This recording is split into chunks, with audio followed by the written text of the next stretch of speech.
Hey everybody, it's Jill, Floozie Crime. How's everybody doing? Today is Thursday, July the 7th of 2022, and today's video is a sit and knit. So grab your knitting, your crochet, whatever you're working on, or just let me play while you're doing dishes or making the bed or whatever else you are doing today. I'm just glad you have me in your home to listen and to join in with my community. Every time I sit down to do this, Cerberus decides he needs a bone. So he's got his bone keeping himself company.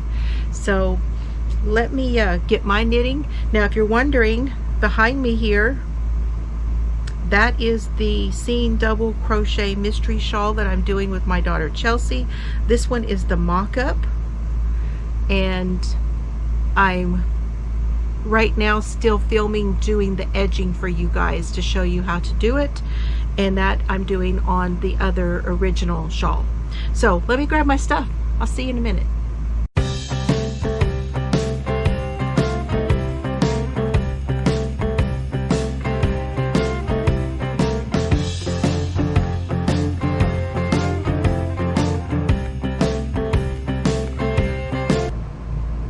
Now I will be looking down quite a bit. I'm working on a hat.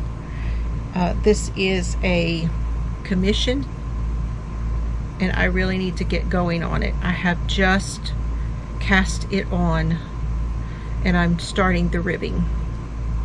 And also I'm going to be looking at my notes because I took a lot of notes on this the last couple of days. Now, I was not going to talk about this because last night when I settled in here and was looking at my notes and finishing up some stuff, and for some reason I just got very, very depressed, and I thought, I just don't know if I can do this one. I don't know if I can. But I'm going to go ahead and do it. And I don't want anyone to, I really don't want to offend anyone. I don't want anyone to, don't hit me up with all your political stuff when it comes to this. I'm going to be talking about the 4th of July sniper that just happened in Highland Park, Illinois. So this is going to be a touchy subject, and I understand that. I value all of your opinions, but I will remove comments if they are political or they have an agenda. Okay, so let's try to stay as open to all of this as we can. And my reason for covering it is because I want to, in some way, help us to learn from it. And that's mainly why I cover the true crime stuff anyway. I always feel like there is a little bit of something to be learned from each of the cases that I talk about. Either that, or they touched me in some particular way that I like to share that with you.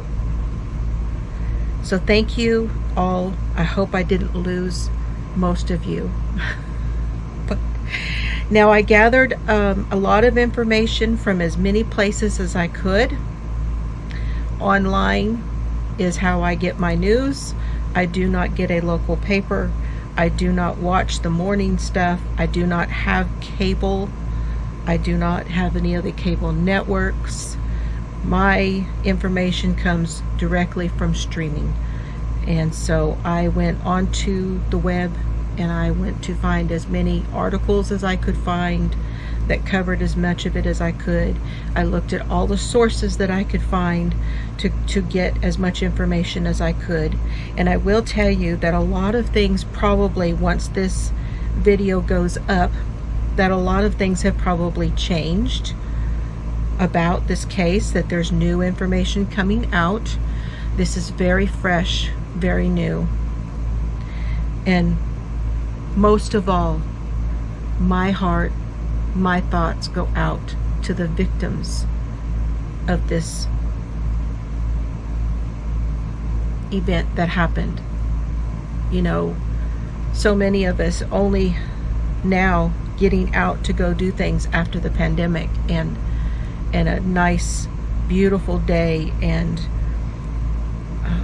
a happy occasion, the birth of our nation, getting to celebrate, and to have this happen to you. It's just terrible. It's terrible. Let me give you what I have gathered so far about what happened, and I'm just again giving you the information that I was able to find. Again, this happened in Highland Park in Illinois. It's roughly 25 miles north of Chicago. So it's in an area of Chicago that they tend to call Chicagoland. So it's in a region of Illinois that is around the Chicago area, and they tend to call it Chicagoland.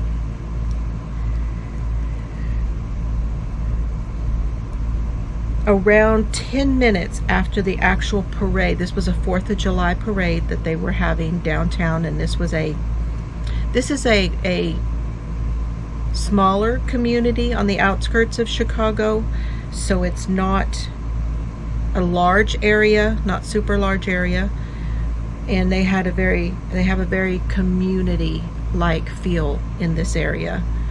And it was downtown. They were all set up. People had come from all around the area. They were set up for hours, you know, getting ready for this parade. And so there had been quite a gathering there before the actual parade had started. And around 10 minutes after the parade started, there were shots heard. Now, being that it was a 4th of July parade, a lot of people, witnesses were saying that they thought it might be fireworks they were hearing. And then when they saw the band, because there was a band that was up close to where the shots were fired, and when they saw the band running, then they knew that it was. A lot of people, unfortunately now, or fortunately, however you want to see it, have this in the back of their head now about any kind of an event. And when you hear shots, you know, is it shots or is it fireworks? And with situational awareness, which is something that I have been talking a lot about, you should question it. You should absolutely question it right away. And they did, and they heard it, and they all started to get up and move. Robert Bobby E. Cremo III. That is the only time I will say his name in this. He climbed a ladder on the side of, and the building that I was able to find out which building it was either a Ross or a Rose building downtown, and he climbed the side of it, was on top of the roof, and was pointing his gun downward. He had a long rifle, AR-15, semi-automatic type. It was a long rifle. He fired approximately 70 rounds into the crowd below. And I did see a picture of, and you can find it if you look for it online, of his point of view from where he was. There were trees on both sides of the street in front of, like in the sidewalk, in front of the buildings, and so his vision thankfully was obscured from seeing everybody.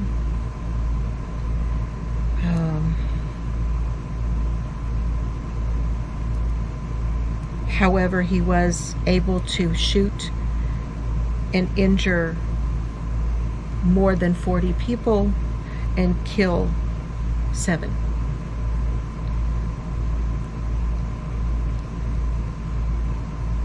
There were 5 people who died at the scene, and 2 more people died in separate hospitals after being taken away from the area.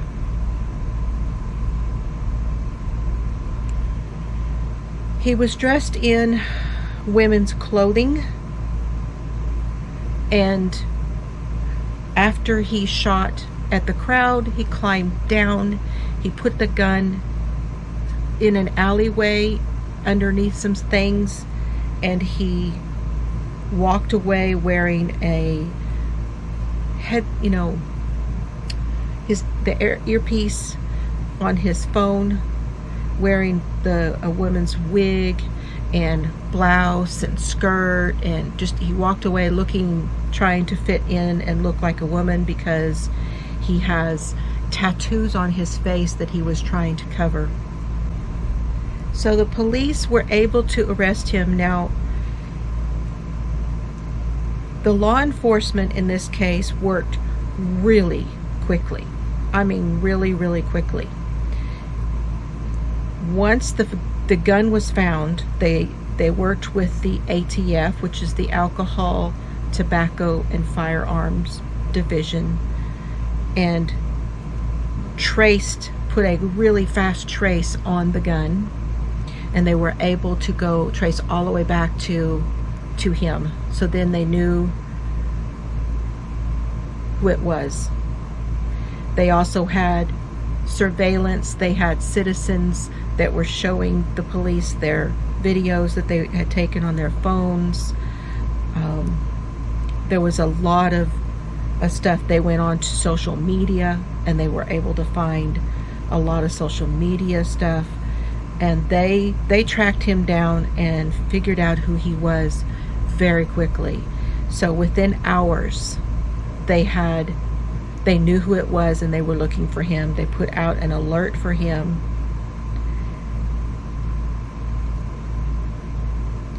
He was found. Someone recognized him, and the car, they knew what car he was in, and a citizen recognized this car, recognized him in the car, and called it in. And the police were able to pull him over and arrest him with that a short little pursuit that he thought he was going to get away, and then realized he wasn't going to get away, and they got him pulled over and took him in. He was driving his mother's car, which was a silver Honda Fit, I believe is what it was called. And it's a really little car, one of those little bitty ones.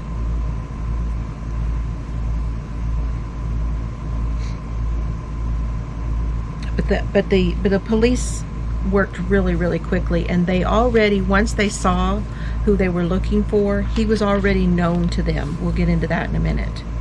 But he was already known to them, and so several of them were like, okay, I know who this is. We'll just go. We need to go and get him. So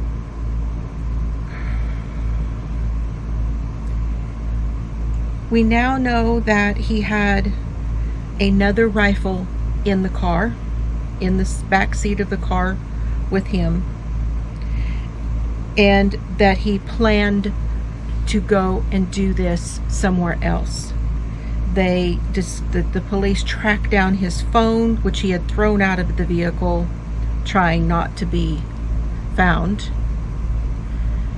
and he drove to Madison, Wisconsin. He did see a gathering where he was going to do this again, and he changed his mind and drove back again. So luckily it didn't happen again. Now, in regards to the guns that he had purchased guns on July 9th, July 18th, July 31st, and September 20th of 2021. So all of them were bought and paid for legally last year.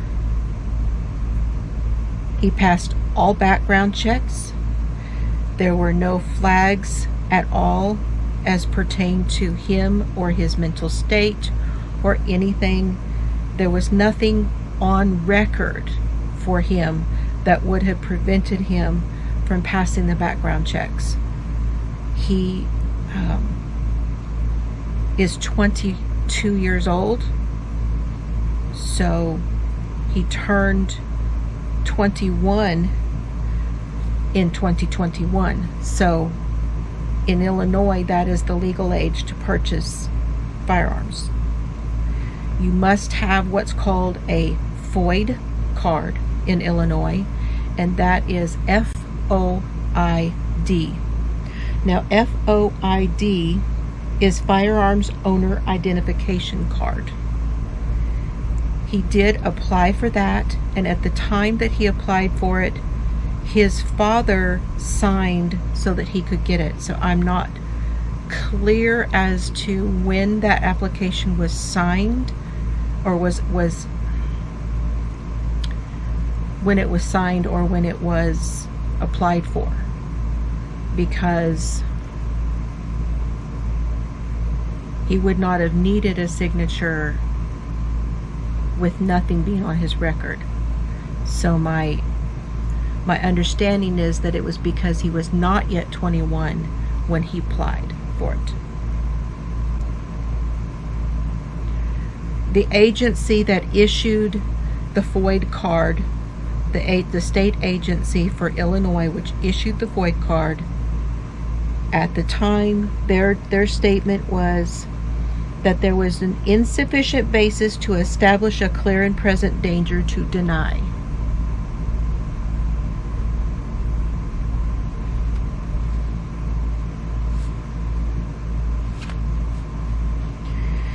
So now let's skip forward and let's talk a little bit about his family. Obviously, we're all wondering why his father would have signed a FOID card for him. I can't answer that. I do not know the answer. It's unfortunate. I feel like he might not have been able to get it if his father had not signed, but I can't answer that either. At some point when he turned of age, he would have been able, if there was nothing on his record, he would have been able to do it on his own, regardless of whether his father signed. It's what it sounds like. So that is not the case. That is not our focus here at this time. What I would like to focus on is why, and we all want to know why. There isn't a clear answer as to why. He did not, after being arrested, he did not say that he had an issue with anybody. He has not said that it was racial. He has not said it was political. He has not said that it was religious. He hasn't said anything. This community where this happened is, there's a large demographic there of Jewish population, a very active synagogue there, which he has been to, which he was a part of. He also went to the Catholic Church. So there's no real answer as far as religion, race, black, white,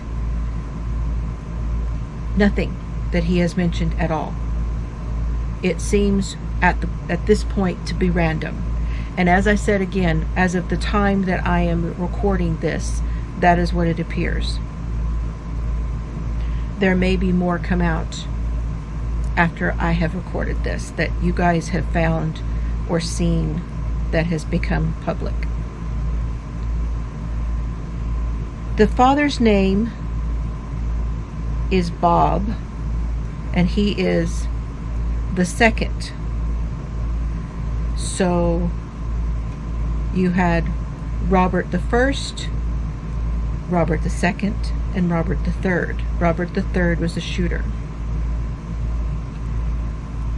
He is 58 years old. The shooter's mother is Denise Pacina, who is 48 years old. The father and the mother do not live together. The mother lives in the home that she and her husband bought together in Highland Park. The father and the uncle and the shooter were living in a home in Highwood, which is close to there, a community called Highwood.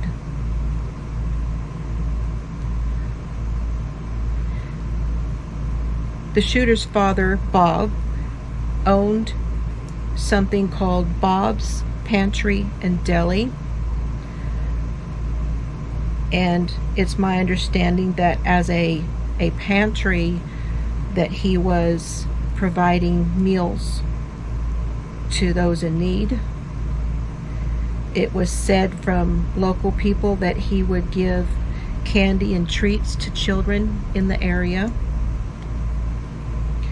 The pantry has been closed for some time. I'm not really sure how long it has been closed, but it at the time that all of this has happened, it was not open.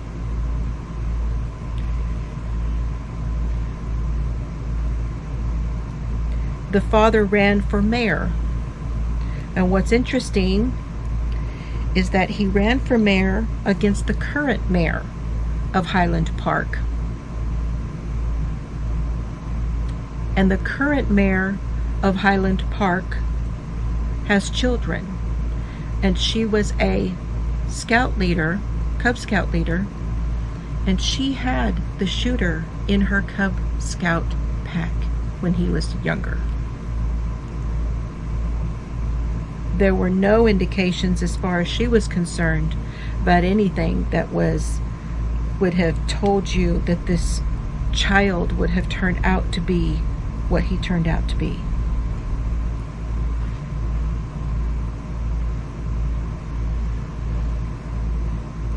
The house the mother lives in is in disarray. The landscaping is all overgrown. Everything is a mess. And a lot of the neighbors for her were saying that, they've said a lot since this all happened. They've said that there was fighting amongst the mother and father, that they would hear fighting coming from that house when they lived together. That the mother was very, very vocal, very outspoken. She would get very hot-headed, hard to deal with is what they said. A lot of people understood that she was that way. And the house being in disarray now, they have wondered if they might have to have a well check done on this house, because there has been not a whole lot of movement there, and the way the house was looking, they were wondering if she was okay. The neighbors were. I did see some footage of her when all of the SWAT and police and everyone was coming down her street to her house, and she was in the street with police, and she was screaming at them and physically fighting with them, but very irate. I do not know what that was about. I just know that she was very upset about something and seemed to be arguing with police. The neighbors said that the father and mother both were fighting back when they lived together. It was not just the wife, that it was also the father. They had some issues with the father at school and with the mother at school, to where when the children they would go to the whatever it was they were doing, whatever activity, that they would be the last ones to be picked up, and they seemed to not have any real love or regard for these kids. Nobody really saw the teachers, the neighbors, the coaches. People felt that their children were not really,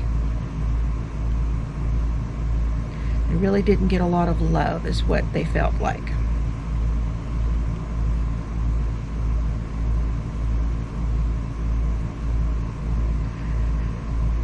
I saw interviews with coaches that said that they didn't want to deal with her. She was so hard to deal with that they just hoped that she was not the one that came to pick up the kids. Now, the father was living with the uncle and the dad. There are lots of interviews with the uncle. I know that he seems to be upset, and I know that he is saying that he is upset, but there's still something a little off with this guy that bothers me. His body language bothers me. His speech bothers me. I don't know enough about him to be able to compare anything, but something just doesn't feel right about the uncle. And I can't tell you, that's just that's my opinion. Now, the shooter was living with the father and the uncle at that house, and that house was the Robert I house. So this would be the shooter's grandfather's house. That's whose house it was, and they were all living in it, and the shooter was living in an apartment at the back. But he was doing all of his online stuff from the basement.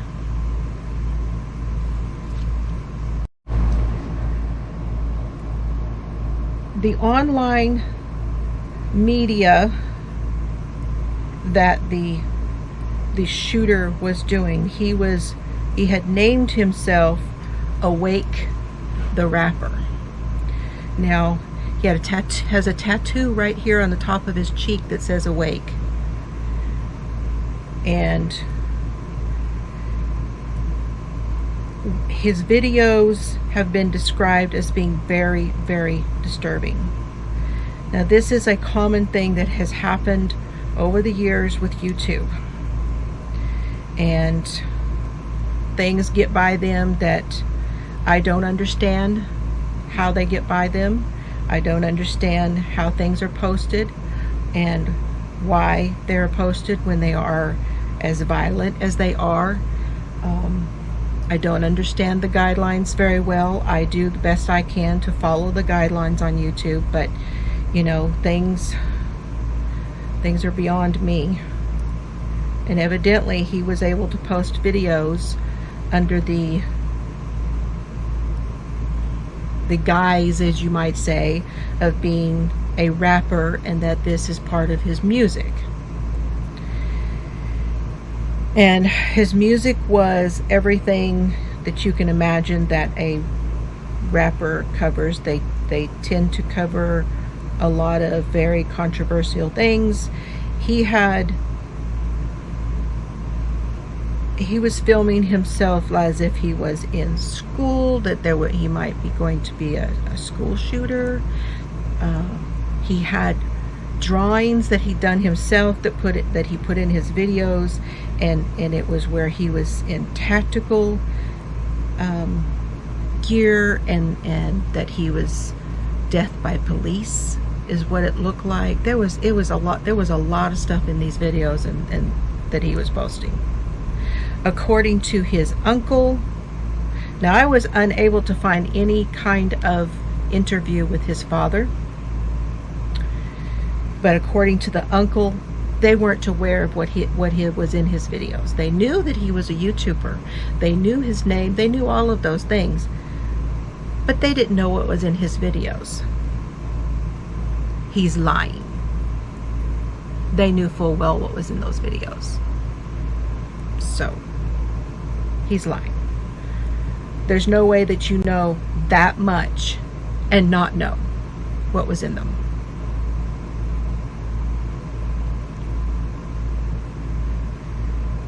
Now, this is the part that I want us to pay attention to, and why I decided to go ahead and cover this. And that is because this shooter, like a lot of the shooters, like the Uvalde shooter at the Uvalde school in Uvalde, Texas, Robb Elementary, that shooter, they were loners, quiet children, stuck to themselves, and in both cases, and in many cases, before these things happen, they're spending a lot of time playing video games, spending time online. There's a lot of social media going on. There are signs all over the place, and they are isolating.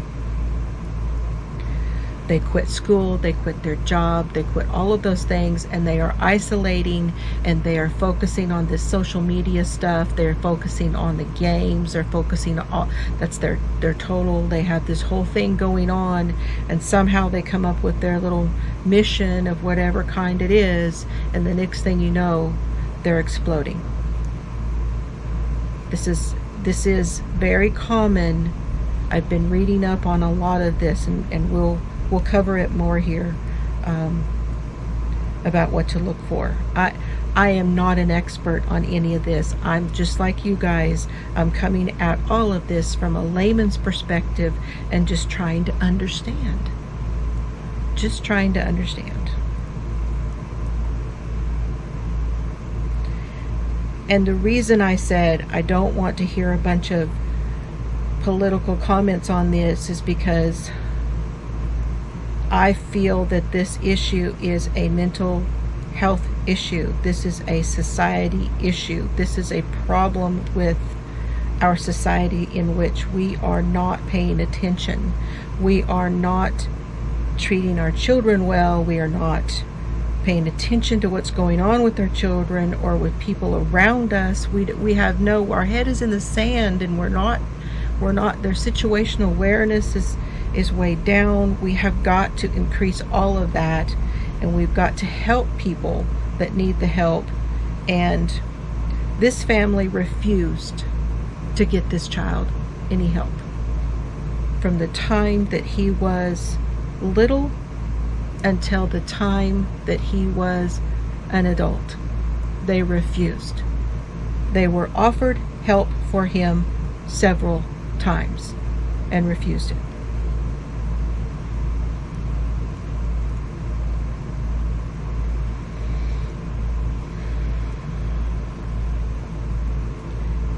As a quiet child in school, most people did not realize that there was anything going on with him. Teachers, that kind of thing, he was not an abused child that they could tell. Yeah, the mom and dad were kind of hard to deal with, whatever, but there was not anything that they had to report on. But his schoolwork was suffering because they could tell that he was not mingling with kids. He was not getting along with other children. He was so quiet and reserved that they felt like he needed some sort of help. And when he got to junior high, the school offered help for him to get him through this. Kids in middle school tend to get into some problems. It's not an easy time for boys or girls, either or. That can be a very awkward time for kids.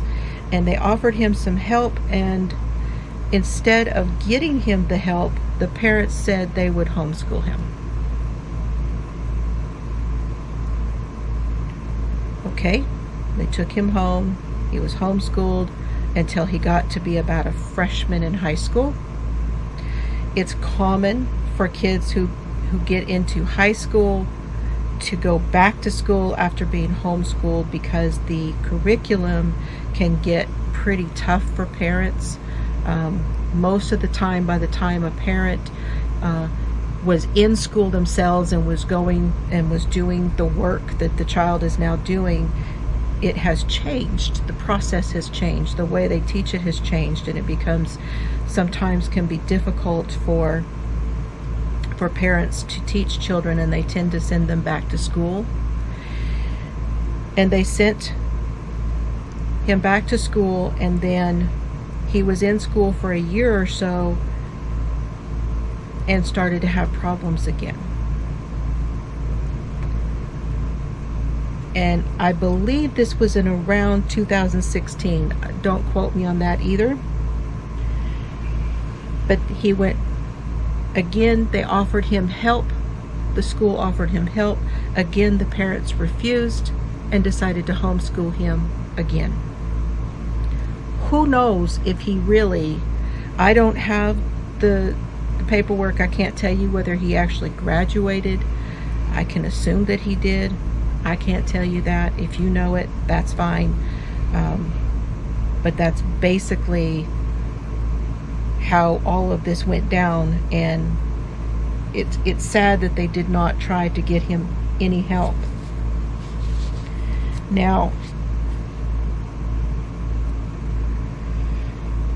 we move forward to 2020.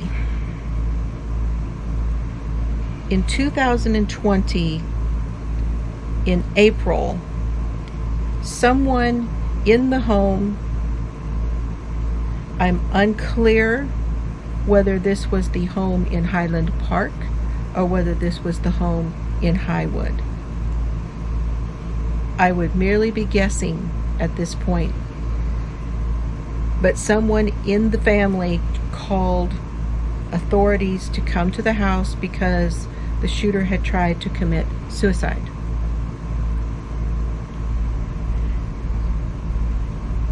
Nothing was really done. They didn't take him away. They didn't feel like he was going to be a threat to anybody because he was receiving treatment at that time. That's what they were told. They were told he was receiving treatment, so he went back home.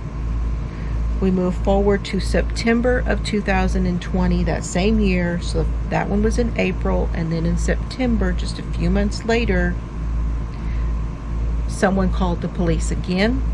A family member told them that the shooter had threatened to kill the whole family and himself. The authorities removed, now I heard up to 16 or 20 knives, a sword, all kinds of things. All of those things belonged to this kid's father, Robert II. They were all returned to him. No files, nothing was filed against him, no charges against him, nothing.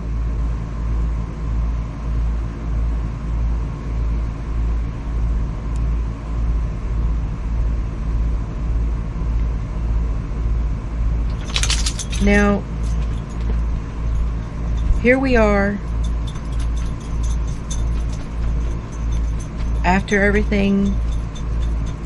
He has been arrested. He has been charged with 7 counts of murder. There are going to be several counts of attempted murder and many, many more charges against him.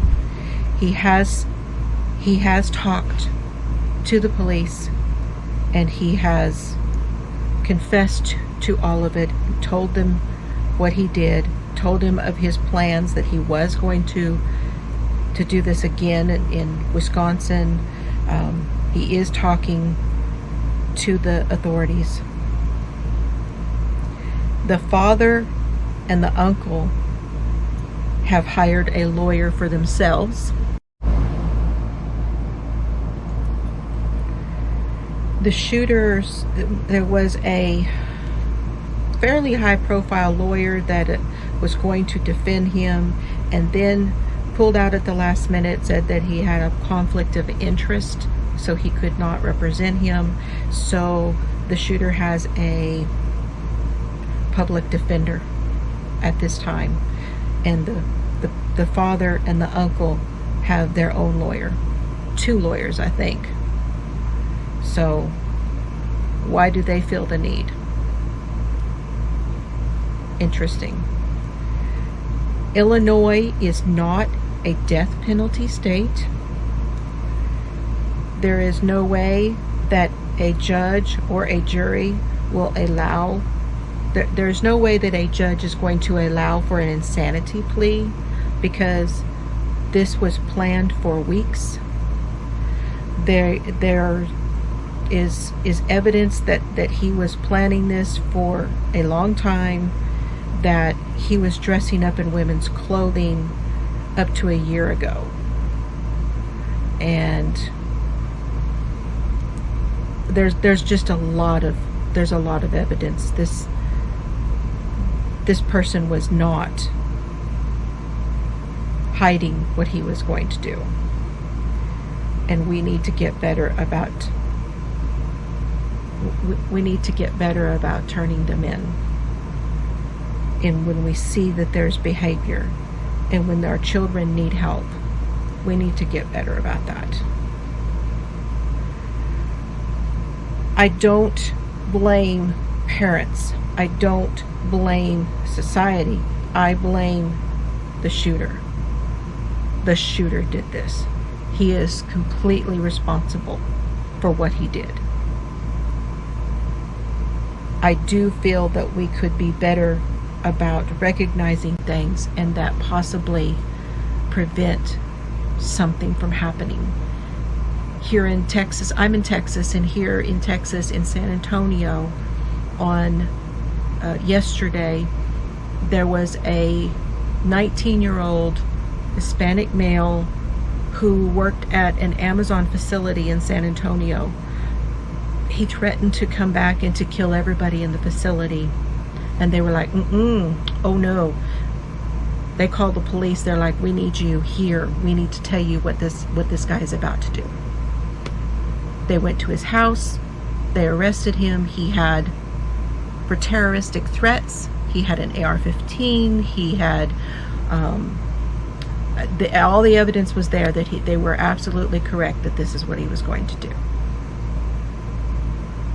I really wish we could do that, could have done that in this case. And again, my heart goes out to the victims, all of the people who are having now to deal with the PTSD and all of the things that go with it, and all of these cases across the nation and around the world, because my heart goes out to them. You guys, thank you for joining me. I've got my ribbing just about done. I'm going to go a little bit farther on this, and then I can start. This is going to be one of my paw hats. Again, thank you for joining me. I hope that you learned a little bit of something here today, and I will talk to you guys later. Try to have some fun today, you guys. Bye, everybody.